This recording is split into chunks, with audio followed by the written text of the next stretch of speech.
So finally बहुत दिनों के बाद हम लोग फेस टू फेस इंटरेक्शन करने वाले हैं। और उससे पहले, वीडियो शुरू होने से पहले मैं आप सबको शुक्रिया बोलना चाहता हूं, क्योंकि अभी तक आपने मेरा बहुत साथ दिया और आगे भी ये साथ बना ही रखेगा।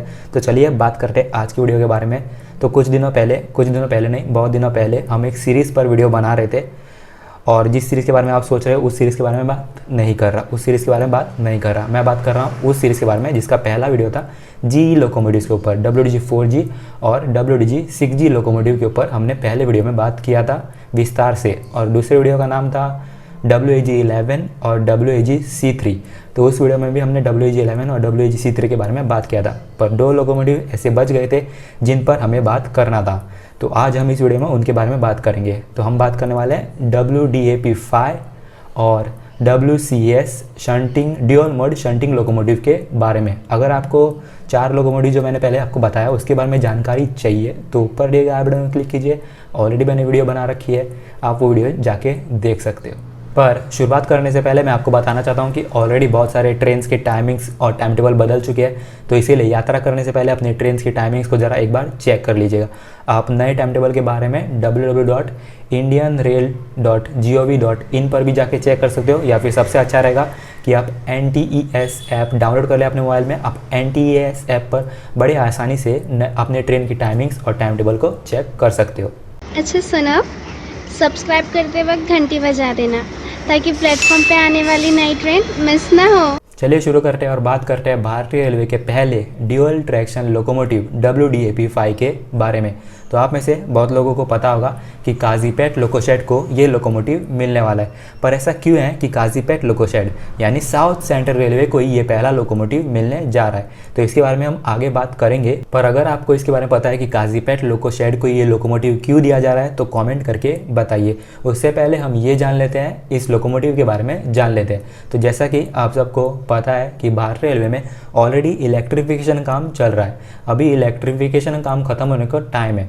तो इसी को ध्यान रखते हुए DLW वाराणसी, जिसे आप अभी BLW बनारस के नाम से जानते हो, उसने एक ऐसे लोकोमोटिव को डेवलप किया जो दोनों डीजल ट्रैक्शन पे और इलेक्ट्रिक ट्रैक्शन पर चल सकता है। WDAP5 wide broad gauge diesel AC traction electric passenger serial क्रमांक 5 लोकोमोटिव नंबर 71000। ये लोकोमोटिव DLW यानी BLW बनारस ने डेवलप किया है और इलेक्ट्रिक ट्रैक्शन में ये लोकोमोटिव 5500 हॉर्स पावर का पावर जनरेट कर सकता है, और वहीं डीजल ट्रैक्शन पर ये लोकोमोटिव 4500 हॉर्स पावर का पावर जनरेट कर सकता है।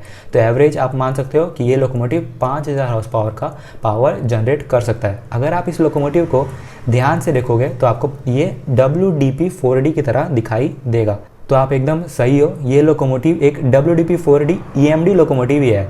यहाँ पे एक WDP4D लोकोमोटिव को मॉडिफाई किया गया है एक ड्यूअल मोड लोकोमोटिव में। अब ऐसा क्यों है कि सिर्फ एक WDP4D लोकोमोटिव का यहाँ इस्तेमाल किया गया है? तो WDP4D में ज़्यादा कुछ बदलाव करने की ज़रूरत नहीं थी, सिर्फ एक पेंटोग्राफ और उसके लिए ट्रैक्शन कन्वर्टर WDP4D में फिट करना था। तो वही आपको इस लोकोमोटिव में दिखाया जाएगा, एक पेंटोग्राफ और ट्रैक्शन कन्वर्टर है।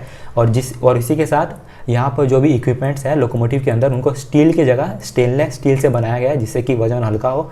और जो इसका फ्यूल टैंक है उसकी कैपेसिटी 6000 लीटर से घटाकर 3000 लीटर रखी गई है, जिससे कि इस लोकोमोटिव का वजन 126 टन के करीब है। जी हाँ, सिर्फ 126 टन, और वो भी ड्यूअल मोड होने के बाद। अगर हम गियर रेशो की बात करें तो इसका गियर रेशो है 17:77, और ये 26 कोचेस को आसानी से 135 kmph की रफ्तार पर आराम से चला सकता है। अब बात करते हैं कि इस लोकोमोटिव को काजीपेट लोकोशेड को ही क्यों दिया गया है।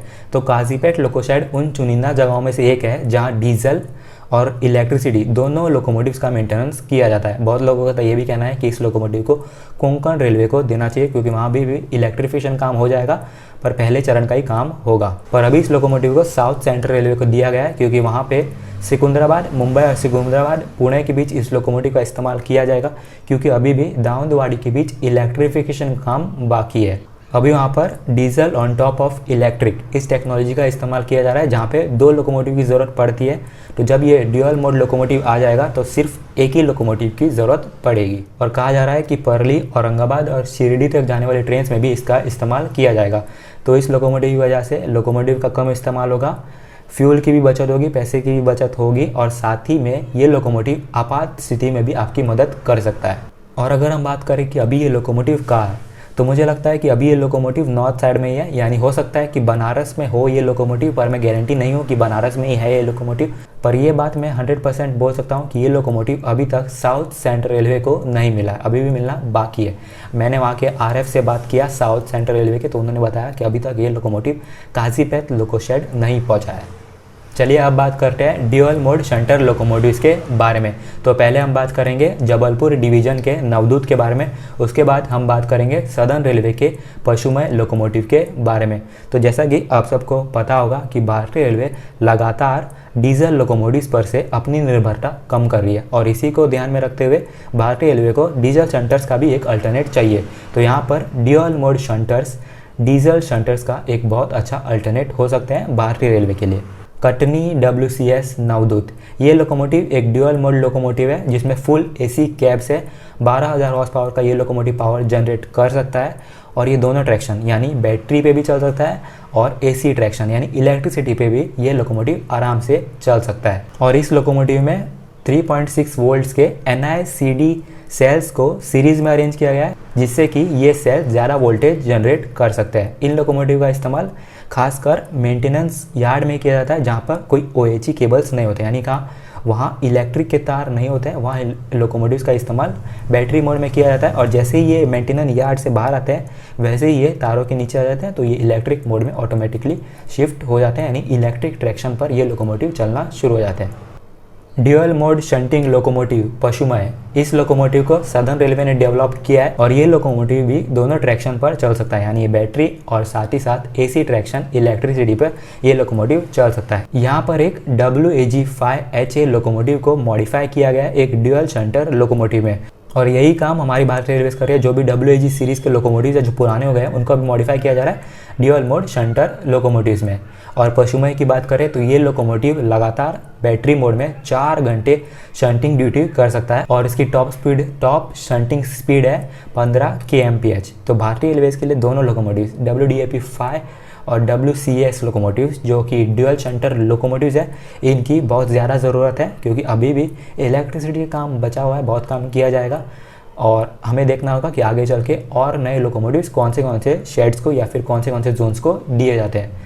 तो आपकी क्या राय है दोनों लोकोमोटिव्स पर कमेंट करके बताइए। तब तक के लिए हम मिलते हैं अगले वीडियो में।